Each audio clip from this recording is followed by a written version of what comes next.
And so the environment is changing, it's becoming more and more artificial. Society is changing. Pressure increases from work, family, we have more duties to fulfill. The environment is changing according to food. We don't have good food sources anymore. Our food, which we eat on a daily basis, our water, our drinks, what we drink on a daily basis, they are more or less becoming artificial. You know, our food is already genetically modified because there is not enough natural sources anymore on this planet to feed everybody's mouth.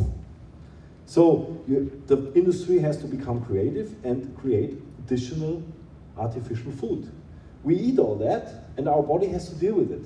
And nobody asks our organism ever if it will be capable to digest it and how it will react on that. You know, and we are facing more and more chronic diseases where we have no idea where they come from. I can tell you, I know exactly where they come from. They come from the changes of the environment.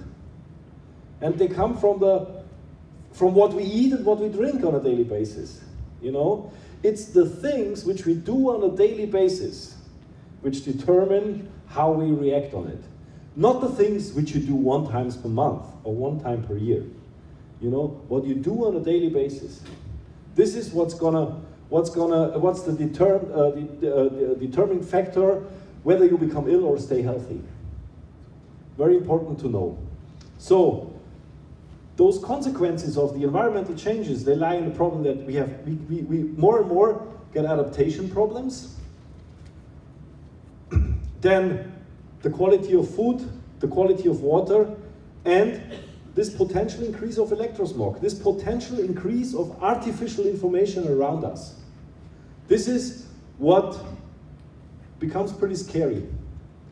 And what is more or less driving our way how we react on it.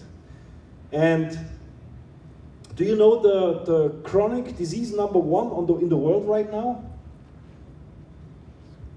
It's not cancer, it's not allergies. Allergies. 100, even 50, 60 years ago, almost no allergens were known. Because there was almost nothing to be allergic against. But now, with all those changes, you know, we face more and more allergies. Lactose intolerance and all that stuff, 50% of this is not even true. They tell you that it is that. You know, most of the stuff is related to the fact that our immune system is so busy the whole day to deal with all these additional problems that it cannot protect ourselves anymore from something new. And this is the main issue why we face so many so diffuse diseases which do not lead to exitus, but which bother the people on an ongoing basis.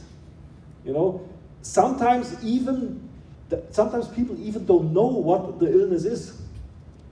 You know, it's a combination of emotional stuff and some of those things you can even see in the blood or whatever, but it's so diffuse that you cannot, you know, track it to a certain condition anymore.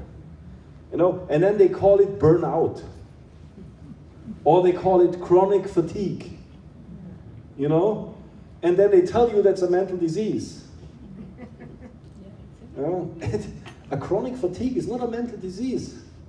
You know, a chronic fatigue, if you understand energy medicine, is very simple. Chronic fatigue means your metabolism doesn't produce enough energy anymore to keep you on a certain level. This is what chronic fatigue is. It has nothing to do with mental problem.